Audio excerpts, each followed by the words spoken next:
na sabi, nililihis daw ng Malacanang ang issue ni First Lady according kay Bato para matakpan daw at ginawa daw itong warrant ng ICC niya. Sumagot naman itong si Yussi Claire Castro, mga kababayan. Anong sagot ni Yussi Claire? Eto, mga kababayan.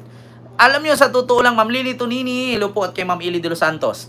Alam nyo ang sagot ni Ate Claire. Sabi ng DDS, Ate Claire daw, ginisa, binutata, sinungalngal. Palasyo, sinungalngal. Sinungalngal si Bato. Eto ha, mga kababayan. Pahiya siya dito kay Yussi Claire, mga kababayan, si Bato de la Rosa. Sinungalngal ni Yusek. Eto ha, pakinggan ninyo ha. Good afternoon, Yusek. Baka po gusto lang mag-comment ng Palasyo sa naging pahayag ni Senator Bato de la Rosa kahapon. Napag-usapan nga po yung possible ICC arrest niya dahil po kay sa nasabi ni E.S. Bersamin. Ang sabi niya po, ewan ko, mahilig sila sa gano'n na kapag may mainit na issue na pinupukol sa Malacanang, pinag-uusapan na naman ang tungkol nangyari kay FL. Ngayon, gagawa sila ng issue about ICC and a senator to divert the issue. Mahilig ang mga tao dyan sa Malacanang gumawa ng panibagong issue kahit old issue to divert people's attention. Okay, yun nga. Sinunod ko po para matandaan ko. Unang-una po, yung possible ICC arrest, hindi po to old issue. Every now and then, may nadidinig po tayo na maaaring mailabas ang warrant of arrest. Diba? At hindi rin po issue ang ICC, yung case na pending before the ICC. Yes. Pangalawa, ang sinabi po ay mahilig mag-divert. Mahilig po ang mga tao dyan sa Malacanang gumawa ng panibagong issue kahit old issue, i-recycle to divert people's attention. Sa aking pagkakatanda, wala naman po tayong na-erase na mga old issues, maliban lang kung ito ay related sa itinatanong sa atin. Sino po ba yung mahilig mag-raise ng old issues na sa ating pagkakatanda ay nagkaroon pa po ng hearing patungkol sa isang pre-operation ng PIDEA na ang taon pa ay 2012. Parang wala naman po akong natatandaan na meron tayong nire-raise na ganung mga klaseng issue. Diba? Sunog! Sabi po ay diversionary tactic. Kung meron daw ibinabalik na issue, ni-recycle yung mga old issue. Bakit? Bakit sila noong 2012 pa na PIDEA operation? Bakit nila hinihiring-hiring sa Senado? Sino ba ang nangunguna nun? Old issue yun, 2012 pa yun. Panahon pa yun ni Kupong-Kupong. Ayun ba to? Sungalngal ka na naman. Sunod. Pakinggan nyo mga kababayan kung paano sungalngalin ni Atty. Claire Castro si Bato de la Rosa. Eto. Okay, unang-una po, ang issue po patungkol sa peke na police report or altered na police report ay hindi naman po ang Malacanang ang nag-raise niya. Kundi mga DDS. Si Sara. Na kailangan lamang po nating sumagot para maipakita sa taong bayan na may mga fake news peddlers. Diba? Sasabihin pa ni Bato na ang Malacanang daw mahilig mag-recycle ng mga old balita, mga old na pangyayari. Ang tagal-tagal na nangyari nun, nung pagkamatay ni Paulo Tantoco, binalik-balik nila. Alam nyo, sa totoo lang, meron nga tayong kasabihan mga kababayan, na kapag kung sino yung putak ng putak, siya yung nangingitlog. Ganyan ang sakit kasi ng mga DDS. Ito, gusto kong ikwento sa inyo, katulad nito ngayon. Meron tayong vlog, meron tayong reaction video, meron tayong nireaksyonan na balita. Ngayon, sasabihin ng DDS, okay, maniwala dyan, fake news yan, walang sources yan. Ngayon, pinakitaan natin ng source, iplini natin. Alam nyo sasabihin ng DDS dyan, edited yan, hindi totoo, AI lang yan. Ngayon, pag ibigay mo sa kanila yung link, at pinapanood nila at narinig nila na totoo nga, sasabihin agad nila, ito ang sunod. Sabihin mo address mo, taga saan ka, suntukan tayo. Ganyan sila kabobo, mga kababayan. Ganyan kabobo ang mga DDS. Kapag nag-vlog ka, nag-content ka, ipinaliwanag mo, at pinamukha mo sa kanila na mga bobo at tanga sila, una, syempre, sasalita ka ngayon. Ipakita mo, sasabihin, fake news yan, walang katotohanan. Maglabas ka ng pruweba, katulad nito, na sinungalngal ni Atty. Claire si Bato. Sabihin nila, Edited yan. AI yan. Fake news yan. Kasi sanay sila sa ganyan eh. Ngayon, pag i-play mo ngayon yan at papakinggan mo, Mga obstructionist. mga obstructionist, mga fake news fiddler, sasabihin agad nila, ganito pala, bakla ka. Saan ka? Sabihin mo ang address mo, lumabas ka sa lungga mo, patayan tayo, sunduin kita, puntahan kita. Ganyan sila katanga. Ganyan kabobo ang mga DDS. Kayo mga DDS, wag na po kayo makipaglaban sa amin. Hindi man kami matalino, katulad sa mga scientist at mga tawag dyan, nakadiscovered ng kung ano-anong kagamitan, no? Or mga inventor. Pero tandaan ninyo, ang utak ninyo parang utak pusa lang. Buti pa nga ang pusa, lamang pa sa inyo, na kapag naamoy mabaho, tinatabunan. Pero kayo, nakita nyo na natai yan, aamuyin nyo pa, tutusukin nyo pa, didilaan nyo pa. Kasi kailangan ninyo, bago kayo mag-conclude, kailangan ninyong malaman kasi ang hirap makakatch up ng IQ ninyo. Di ba? Ang DDS kasi ang masakit ganito. Maglakad yan sila grupo, kasama si Sara at si Digong. Pag sinabi ni Sara, tae yan, sabi ni Digong, halata namang tae. Siyempre, may kasunod na mga bubong supporter, wait lang, Inday, wait lang tatay. Tae nga, mapait eh. Ganyan sila kabangag. Ganyan sila katambaluslos at kabobo. Ganyan ang sakit ng mga DDS. Nakita na nga ni Sara at ni Digong na tae, prinubok na ni Digong, kinungklud na ni Digong na tae nga, kita mo naman. Ang gagawin ng mga bubong supporter nila, lalapitan. Kung hindi amuyin, tutusukin sa daliri, aamuyin, didilaan. Pag naglasang tae at amoy tae, tsaka sila maniwala. Bakit? Kasi mga bobo nga sila. Di ba? Mga, tawag doon?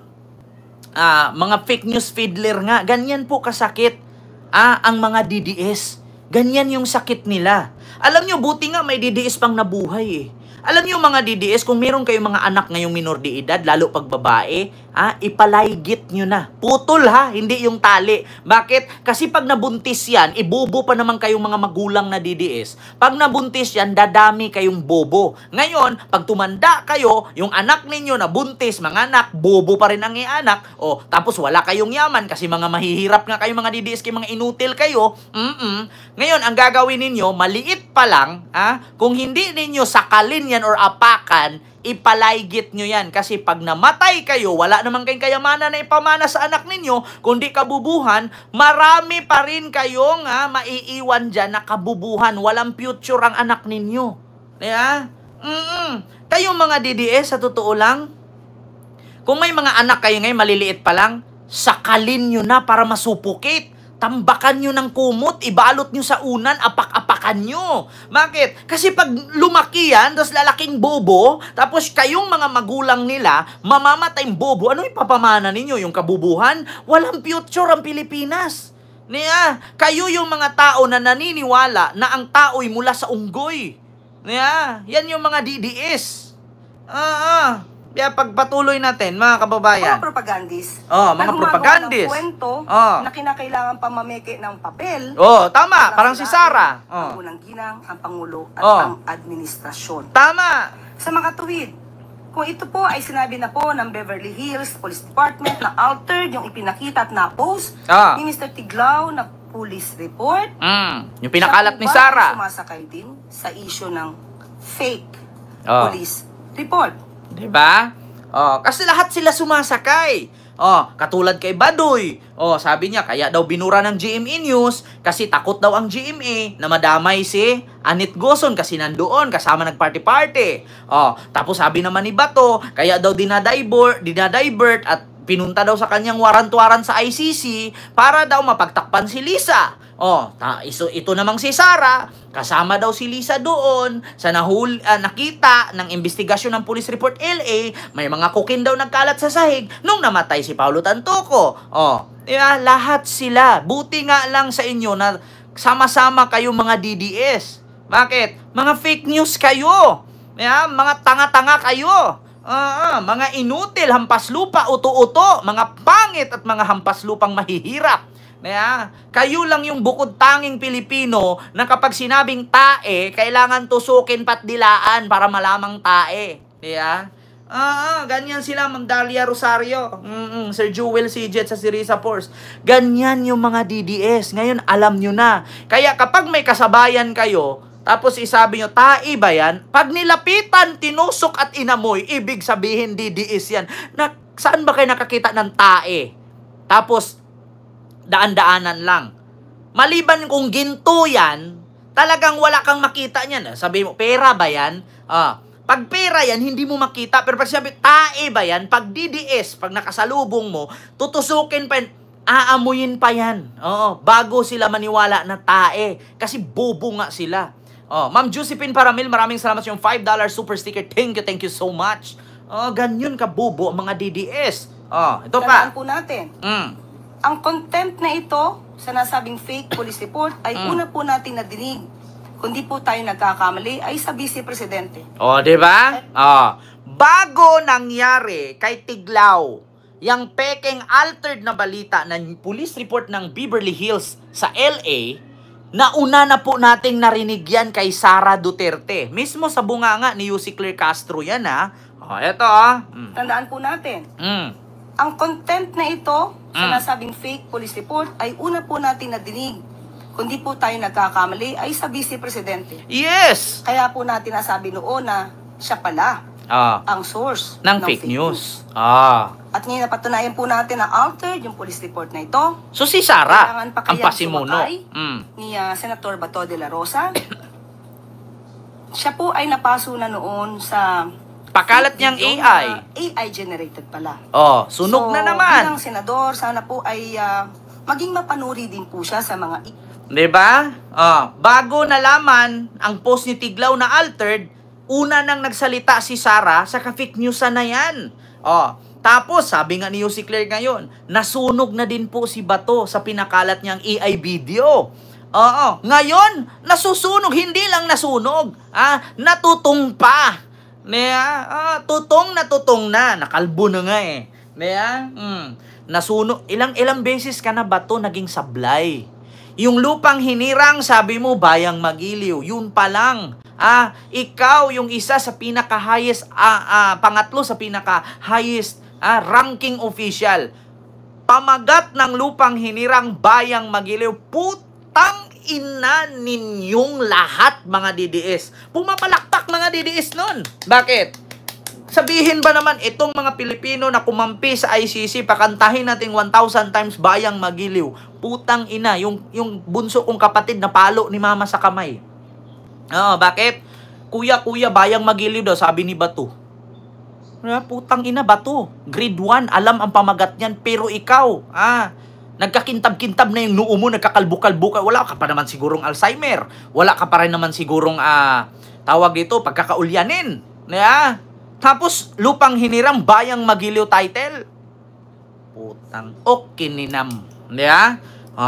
Yun, sunog na sunog. Diyos mio Marimar, sumakay ka na naman, nasunog ka na nga noon, sablay ka na nga. Style, never gagamitin, hindi gagamitin ng Malacanang ang issue na peke na dokumento. Yes. Bakit naman gagamitin tong diversionary tactic kung kaya naman pong sagutin ng Malacanang na ang pinapalabas at pinapakalat na police report ay peke? Diba? Hi, Yusek. Follow-up lang po on Senator Bato. Sabi niya po kahapon na hindi siya a-attend ng 4th SONA ni President kasi meron daw po siyang personal conflict or issues with some congressmen and officials from Malacanang. Meron po siyang quote dito here. Alangan namang pupunta ako doon ng nakasimangot. Pangit, di ba? May we have the palace's reaction. Okay lang naman po. Karapatan naman po niya yan kung hindi po siya pumunta. Pero mas maganda po sana madinig niya po kung ano ang naging trabaho at magiging programa ng Pangulo sa SONA. Tama. Para po hindi siya maligaw. Kasi mas maganda pong pakinggan niya mismo kung ano sasabihin ng Pangulo kaysa mag-rely sa mga fake news peddlers. Hindi ba? Sunog na naman. Kahit hindi ka pumunta Bato, karapatan mo yan. Pero dapat mas maganda yung pumunta ka para marinig mo kung ano ang programa ni PBBM sa nagawa at gagawin pa lang.